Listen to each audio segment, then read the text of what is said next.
Hi, in today's episode of What Happened in the World, we will discuss news around Meta layoffs, SoftBank invest 75 billion euros in French data centers. We will see news around the South Korean company who recently reached $1 trillion of market cap, and news around Okta, GitHub Copilot, SpaceX IPO, which is likely to be launched in the month of June itself, and some Indian news around digital payments, government's windfall tax on fuels. So let's get straight into the video. The very first news is from Meta. The contractors who work for Meta protested against the layoff, and they are demanding things like double the severance package on whatever they are given currently, things like equal treatment for contractors versus full-time employees. So if any company hires you as a full-time employee, there are a lot of benefits that you are given. In case of contractors, you are just like working paycheck to paycheck, and if the work is over, you are gone, sort of a thing. So that's where company look for people who they can hire as a contractor, so that they have less responsibility towards them.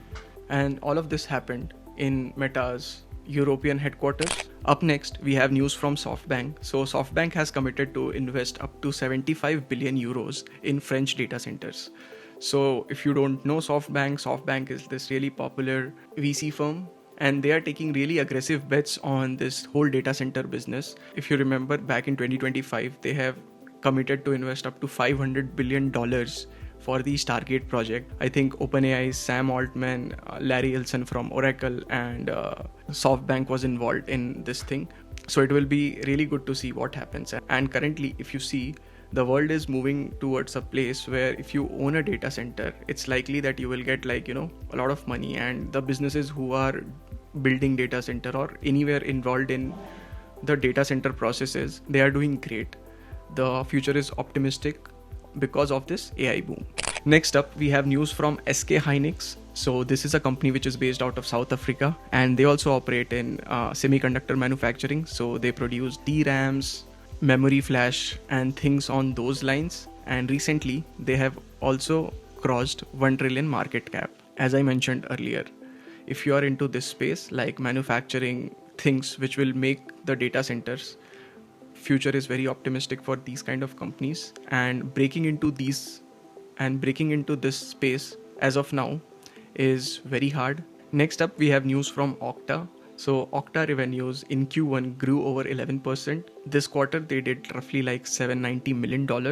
And the CEO says that company is playing a long-term game with AI and investing for 5 to 10 years. If you don't know Okta specializes in identity management. Their core product offering is around authentication. So Okta mostly operates in B2B side, and it specializes in identity management for everyone, like employees, customers, businesses, etc. etc. Up next, we have news from GitHub Copilot. So if you don't know, GitHub Copilot was this first AI tool which introduced that tab experience when you were coding. So there was this autocomplete that comes up, you just have to press tab and it predicts what you want to code next. And that was the first thing which was around AI in coding that came up. And when Cursor was launched, so this tab experience was enhanced by them. So their previous plan, I think they have a flat fee of $10-20, and based on that you get a certain limits. Now they're moving towards token based pricing, like how the API pricing works. So I think charging a flat fee for an AI tool is not sustainable at all, because whatever a person overuses should be, someone should absorb that loss, and it's very hard to be profitable if you are absorbing losses from all over your customers. Probably that could be a reason. Even so, if you have used Cursor, so Cursor also, let's just say if you're on a $20 plan, so they allow you to use the API credits up to $40. That means they are subsidizing whatever $20 that you have spent extra for using their application. But obviously this is not sustainable. A business has to make profit in order to sustain. So let's see how this plays out. Next up, we have news from SpaceX. So SpaceX is going to be IPOing on June 12th. So they are expected to raise at a valuation of $1.75 trillion, which was previously around $2 trillion. And they are raising a total of $75 billion with this IPO. And so people are very much excited about it. And there is this new ETF, which is called the Procure Space ETF, is a top pick for that IPO. And within one day, people have poured in over $6.2 million into it. So, I mean, everyone is hoping that, if the IPO goes well, which the chances are it will, everyone will going to make a lot of money. So let's see how this things plays out. Make sure you subscribe to this channel and like the video, because I'll be posting about everything around it and simplify it for you.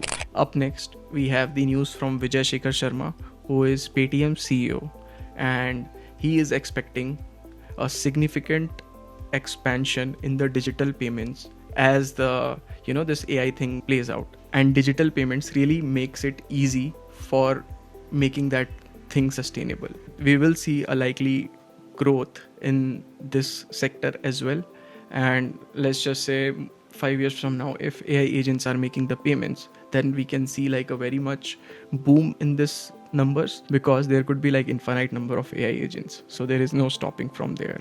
Up next, we have news from government, and they are revising the windfall tax on fuel exports. This tax is for the oil refinery companies like Reliance, etc., since oil prices are coming down in the global markets. Next up, we have foreign institutional investors pulled out approx 20,000 crores from Indian markets, and this was last Friday. If you want to watch more about what happened on that day, you can click on the link which will be coming somewhere here and watch that video. I have talked more in detail about what happened that day. And that is it for this video. I'm really curious to see what happens in the markets today. If you found the video valuable, you can like the video and subscribe to the channel. And this is one of the best way to know about what happened in the world through the past 24 hours. Thank you so much for watching, and see you in the next video. Bye.